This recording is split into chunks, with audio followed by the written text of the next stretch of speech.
E como é que foi essa sua decisão de ir para Portugal? Foi porque você viu uma pesquisa lá e resolveu fazer testes e eles te davam essa oportunidade? Ou foi muito mais uma vontade de ir morar fora e você viu nisso uma oportunidade de estar fazendo essa mudança? Eu acho que foram as duas coisas, né? Eu já morei fora em vários outros momentos, né? Eu fiz o meu mestrado na Inglaterra nos anos 96 e 97. Morei em 91 na Espanha por um período curto e depois em 2016 na Irlanda. Então tinha as duas coisas. Eu tenho um filho que está com 15 anos e que agora está estudando o 11º ano da escola secundária em Portugal, que equivale ao 2º ano do ensino médio no Brasil. Então, para mim, eu pensei, é uma grande oportunidade que Pedro vai fazer o 2º e 3º ano lá, que é o 11º e o 12º. Ele terá, portanto, a viabilidade de pleitear qualquer universidade da Europa, tendo concluído o 2º grau lá. Então, é uma coisa muito legal para ele. O momento político no Brasil é um momento muito ruim desde o ano passado. Eu tenho uma posição de esquerda, então ter Bolsonaro como presidente para mim foi uma coisa muito desagradável, está sendo uma coisa muito desagradável pela postura dele. E aí nós pensamos em ter um tempo fora do Brasil. Então, juntando essas duas coisas, né, a possibilidade de uma pesquisa que para mim também é muito enriquecedor, inclusive é importante para a minha universidade, para o trabalho que eu desenvolvo na universidade também. E aí, pronto, casaram-se as duas coisas, coincidiu de ser em Portugal esse instituto que tem esse trabalho, que poderia não ser, né, poderia ser em outro espaço. O Instituto de Psicologia Médica da Universidade de Coimbra é um instituto que é muito referência, foi dando tudo certo. Acontece que eu gostaria também de contar assim, que eu fiz todo o planejamento para que desse certo. Quando eu comecei a pensar em outubro do ano passado, e aí fiz as entrevistas em dezembro, janeiro, quando eu recebi a carta de aceite em março, o governo do estado da Bahia, a minha universidade, a universidade estadual, então exige 180 dias para dar a liberação do governo do estado para viajar. Eu sabia que já ia chegar, a minha liberação só sairia no final de novembro, mas eu sabia também que a escola em Portugal começa em setembro. Então eu fiz também um acordo com a escola de Pedro para que ele terminasse um mês antes. Então ele terminou em outubro o 1º ano do ensino médio. E aí tanto que ele hoje está em Portugal já estudando com o pai e eu não cheguei ainda, né?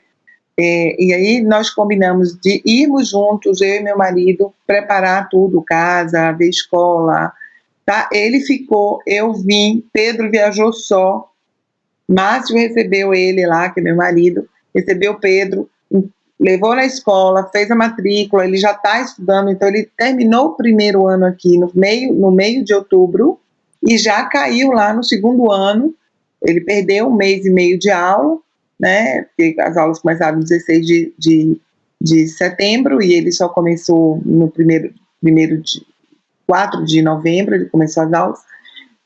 Então, assim, para que ele também não tivesse prejuízo. Muitos brasileiros mudam em março, e aí quando eles mudam em março, abril, a criança tem que voltar ao ano anterior para terminar e recomeçar o ano em setembro. Então, eu calculei para que Pedro também não tivesse prejuízo. Então, ele hoje já está matriculado, já está cursando o 2º ano, o 11º ano, chama assim em Portugal. Vai concluir, portanto, o ensino secundário na mesma regra europeia e vai poder pleitear a entrada na universidade. Eu penso em pedir também equivalência de direitos, né, quando eu já estiver em Portugal. E aí, quando eu pedir equivalência de direitos, ele entra nas mesmas condições que um português na universidade. Isso o custo diminui enormemente, né? O brasileiro tem condições de ter seu ingresso na Universidade de Portugal usando o Enem. Só que se ele utilizar o Enem, ele paga como estrangeiro. Isso significa que a cada ano de graduação custa em torno de 7 mil euros. Se ele entra tendo feito o 2º grau nas mesmas condições que um português, e eu solicitando a equivalência de direitos, a gente vai pagar 840 euros por ano. Mona Lisa, interessantíssimo saber disso. Eu queria saber até ir um pouquinho mais a fundo. Essa parte da equivalência, ele precisa fazer desde o primeiro ao terceiro ano, ou seja, o que seria o equivalente ao nosso ensino médio, né, completo, ou ele pode só ter feito 2 anos, o terceiro ano? Como é que funciona? Pelo que eu vi, eu não tenho muita propriedade disso, mas assim, as notas que valem para a pleitear a universidade são as do segundo e do terceiro ano. Então, é importante que ele faça o segundo ano e o terceiro. Me parece, aí eu já não tenho muita certeza, que se fizer somente o terceiro, existem algumas provas que ele pode fazer também para pleitear. Mas o correto é o segundo e o terceiro ano completo, em que ele são as mesmas notas que são consideradas para qualquer europeu. Nossa, Mona Lisa, incrível, legal, porque trazer esse lado, né? E aí reduz para quanto? Quem pagaria 7.000 euros pagaria quanto? Você tem mais ou menos? 850 por ano. 850 euros. Estamos falando aqui de uma economia gigante, né? Então, realmente, é um ponto a se pensar. Quem está pensando em só quando o filho terminar, repensa aí.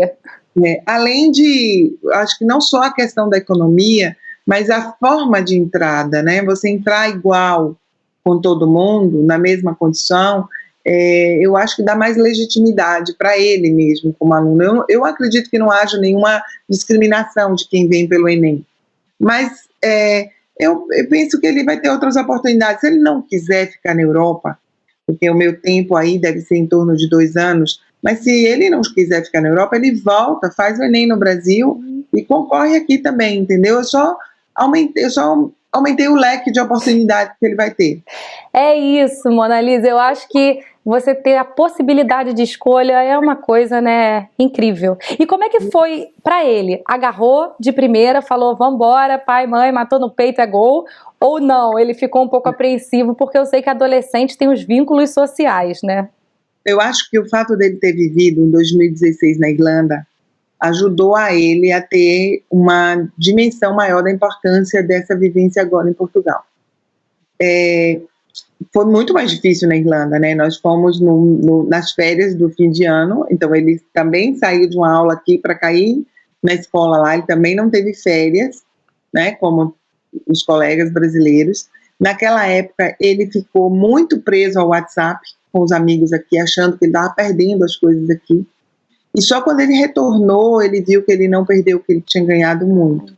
Então, desta vez, nós conversamos e desde o primeiro momento ele topou de muito peito aberto e combinou com os amigos, fez festa de despedida, tá muito tranquilo, está tendo alguma dificuldade com o português de Portugal, eu achei que ele não teria, porque ele assiste algumas coisas no YouTube em português de Portugal, entendia, mas na aula ele está dizendo que está muito rápido. Ele falou, mãe, a aula que eu mais entendo é a de inglês. A de inglês eu mato a pau, agora as outras eu tenho que ficar muito concentrado para poder entender. Eu falei, filho, você sabe que isso vai ser assim umas 2 semanas, 3, né? Ele, não, eu sei, foi muito pior na Irlanda, porque quando eu cheguei eu não falava inglês, eu não entendia nada. Eu entendo aqui alguma coisa. Eu acredito que em 2, 3 semanas ele vai estar bem mais adaptado. Disse que foi muito bem recebido pelos colegas lá. Teve uma professora em especial que o acolheu muito bem. Então, foi muito diferente, né? Porque eles fizeram a matrícula, eu não estava lá, né? Foi ele e o pai. Fizeram a matrícula numa terça-feira. E aí, na quarta, ele chegou para a escola com o horário na mão.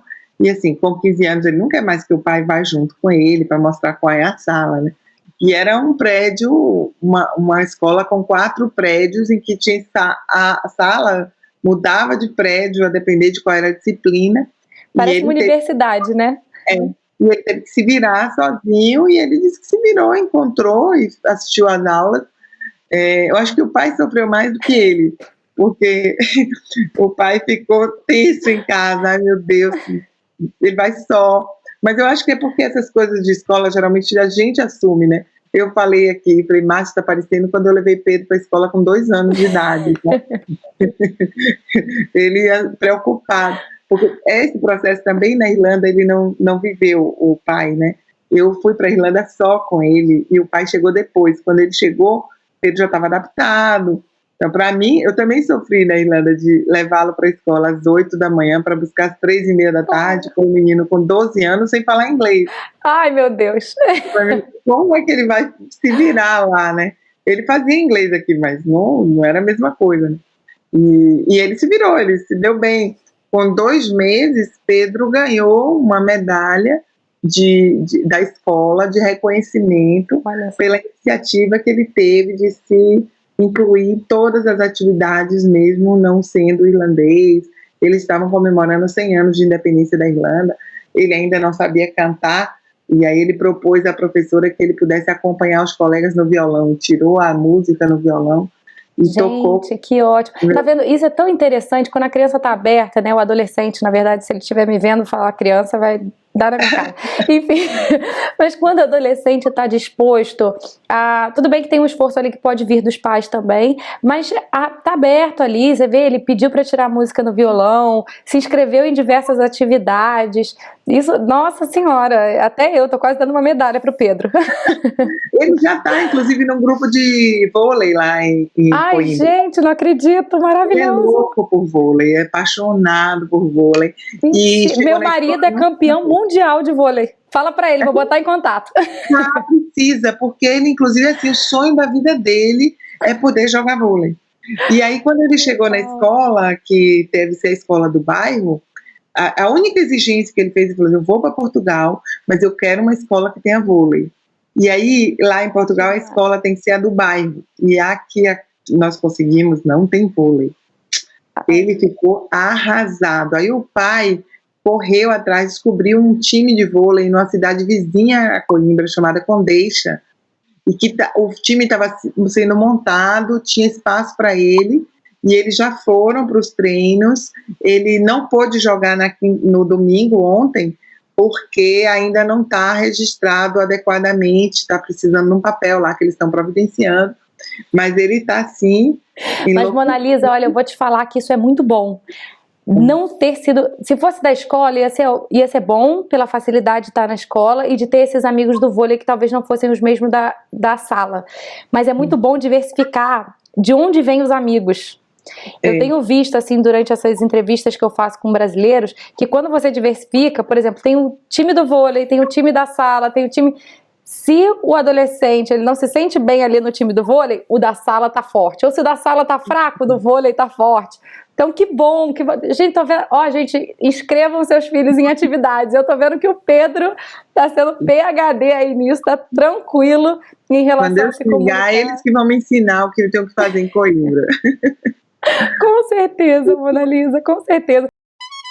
Gostou dessa minha entrevista? Se você curtiu, não deixa de botar o joinha lá embaixo e também de se inscrever no canal clicando naquele botãozão vermelho e badalando o sininho que tem logo ao lado, porque assim como essa entrevista, eu vou trazer diversas outras com brasileiros pelo mundo, com profissionais e também algumas pílulas de sabedoria para te ajudar a fazer essa mudança mais consciente e mais planejada. E para quem tá indo morar em Portugal, eu construí um checklist com um passo a passo, desde o início da sua mudança até a sua chegada em Portugal.